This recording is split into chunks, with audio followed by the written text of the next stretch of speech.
પોરબંદરના લાખો લોકોના દિલમાં વસતા રાજમહેલ વેચવાની હિલચાલ સામે જેઠવા રાજપૂત સમાજ અને રાજશાખા પરિવાર કોર્ટના શરણે। પોરબંદરના લાખો લોકોના દિલમાં વસતો રાજમહેલ આજે વેચવાની હિલચાલ થઈ રહી છે। આ રાજમહેલના વેચાણ સામે વિરોધ કરી જેઠવા રાજપૂત સમાજ અને રાજશાખા પરિવાર કાયદાનો સહારો લેશે, જેમાં અન્ય જ્ઞાતિજનોનો પણ સાથ મળી રહ્યો છે।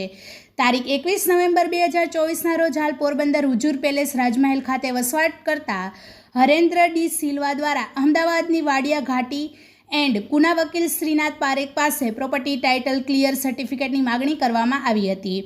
એક જાહેર નોટિસ પ્રસિદ્ધ કરવામાં આવી હતી। અત્રે ઉલ્લેખનીય છે કે પોરબંદર મહારાણા નટવરસિંહજીના પ્રથમ લગ્ન 5/2/1920ના રોજ લીંબડી સ્ટેટના રાજકુંવરી રૂપાળીબા સાથે થયા હતા।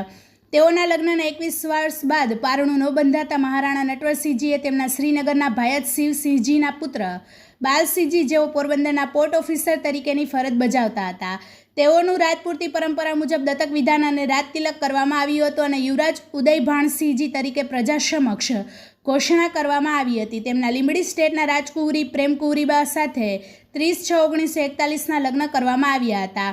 મહારાણા નટવરસિંહજીના પ્રથમ પત્ની, જેઓ લીંબડીના રાજકુંવરી હતા, તેવા રૂપારીબાના અવસાન બાદ મહારાણા સિલ્વા એલાયન્સના પરિચયમાં આઝાદી બાદ આવે છે અને 20/11/1954ના રોજ મહારાણા નટવરસિંહજી દ્વાર સિલ્વા એલાયન્સ સાથે હિન્દુ ધર્મવિધિ સાથે લગ્ન થયા હતા।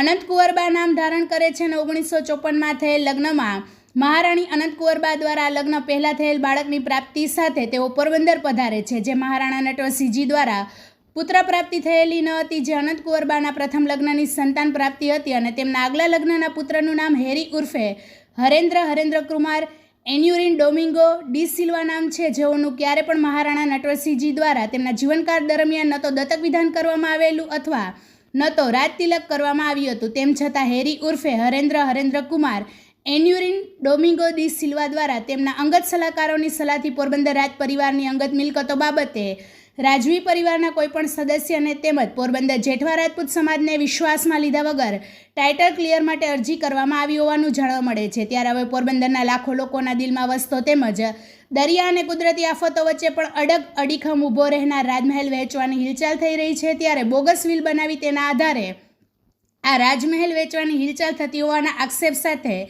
સમગ્ર રાજપૂત સમાજના પ્રમુખ રાજભા જેઠવા સહિતનાઓએ કોર્ટનું શરણું લેવામાં આવશે અને પ્રાપ્ત માહિતી મુજબ મહારાણા સાહેબે હેરી ઉર્ફે હરેન્દ્રને માત્ર વહીવટદાર તરીકે રાખ્યા હતા, એટલે તેઓ ક્યારેય આ પ્રકારે મિલકત વેચી શકે નહીં તેવું પણ જણાવ્યું હતું।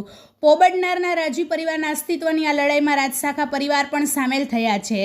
રાજશક્ષ પરિવાર જેઠવા રાજપૂત પરિવારના સીધી લીટીના વંશજો છે, જેની સત્તાવાર રીતે બારોટના ચોપડે પણ નોંધ થયેલી છે। ત્યારે આ લડાઈમાં તેઓ અને જેઠવા પરિવાર દ્વારા કોર્ટનું શરણું લેવામાં આવી રહ્યું છે, જેમાં પોરબંદરના અન્ય જ્ઞાતિ અને સમાજના લોકો પણ ટેકો જાહેર કરી રહ્યા છે।